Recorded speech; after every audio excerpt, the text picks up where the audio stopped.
Welcome to Mrs mom's cooking channel. இன்னைக்கு homemade paneer வச்சு எப்படி ஹோட்டல் ஸ்டைல்ல பன்னீர் பட்டர் மசாலா செய்யலாம்னு பார்க்கலாம்.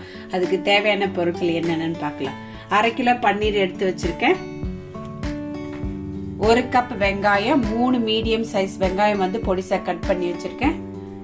2 கப் தக்காளி, 6 மீடியம் சைஸ் தக்காளி வந்து பொடிசா கட் பண்ணி வச்சிருக்கேன். 15 முந்திரி பருப்பு எடுத்து வச்சிருக்கேன். 4 ஏலக்காய், ஒரு சின்ன துண்டு பட்டை, 6 லவங்கம் எடுத்து வச்சிருக்கேன். 1 டேபிள் ஸ்பூன் வந்து தனியா பவுடர் எடுத்து வச்சிருக்கேன். 1 டேபிள் ஸ்பூன் வந்து chilli powder, Kashmiri chilli powder எடுத்து வச்சிருக்கேன். 1 டீஸ்பூன் வந்து கரம் மசாலா எடுத்து வச்சிருக்கேன். வாங்க எப்படி செய்யலாம். பேன் நல்லா சூடாயிடுச்சுங்க. இப்போ வந்து 2 ஸ்பூன் ஆயில் சேர்த்துக்கலாம். எண்ணெய் நல்லா சூடாயிடுச்சு. இப்போ வெங்காயம் சேர்த்துக்கலாம்.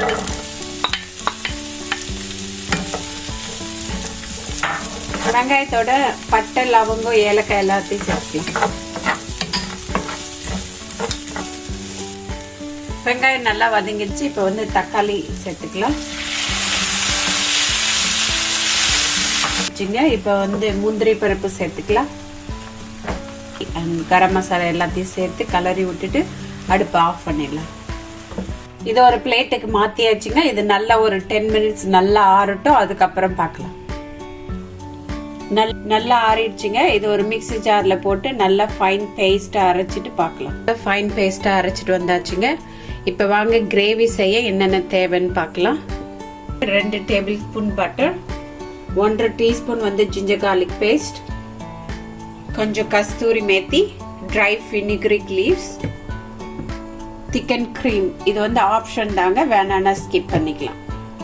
வாங்க எப்படி செய்யலான்னு பார்க்கலாம். பேன் நல்லா சூடாயிடுச்சு. இப்போ வந்து நம்ம 2 டேபிள் ஸ்பூன் வந்து பட்டர் சேர்த்துக்கலாம். நல்லா சூடாயிடுச்சு. இப்போ வந்து ஜிஞ்சர் கார்லிக் பேஸ்ட் வந்து சேர்த்துக்கணும். ஜிஞ்சர் கார்லிக் பேஸ்ட் வந்து நல்லா வதங்கிடுச்சு. இப்போ வந்து அரைச்சி வச்ச பேஸ்ட் வந்து சேர்த்துக்கலாம்.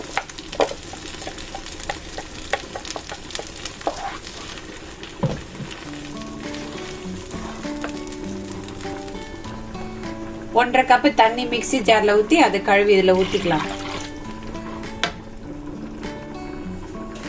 தேவையான அளவு உப்பு சேர்த்துக்கலாம்.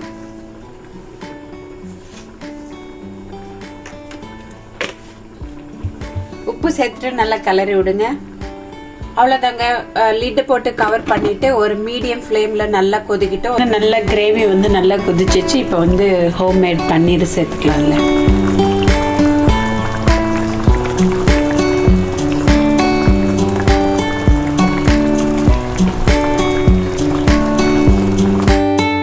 ஒரு 3 நிமிஷங்கள் லோ ஃப்ளேம்ல குக் பண்ணணும்.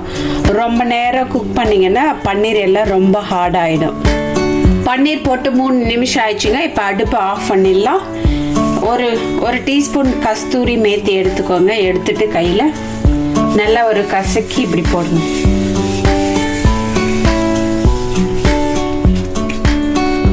கசக்கி போட்டுட்டு நல்லா கலரி விடுங்க.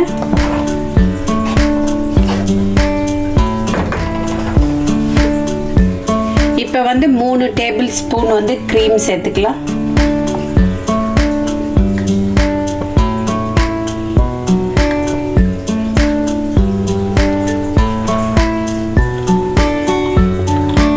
அவ்வளோதாங்க, பன்னீர் பட்டர் மசாலா ரெடி. இது வந்து ஒரு பாத்திரத்துக்கு வந்து ட்ரான்ஸ்ஃபர் பண்ணிக்கலாம். சிம்பிளான சுவையான பன்னீர் பட்டர் மசாலா ரெடி. இந்த ரெசிபி பிடிச்சிருந்தா நீங்களும் வீட்டில் ட்ரை பண்ணி பாருங்க. மறக்காம என்னோட சேனலை லைக் பண்ணுங்க, சப்ஸ்கிரைப் பண்ணுங்க, பெல் பட்டனை கிளிக் பண்ணுங்க. See you next video.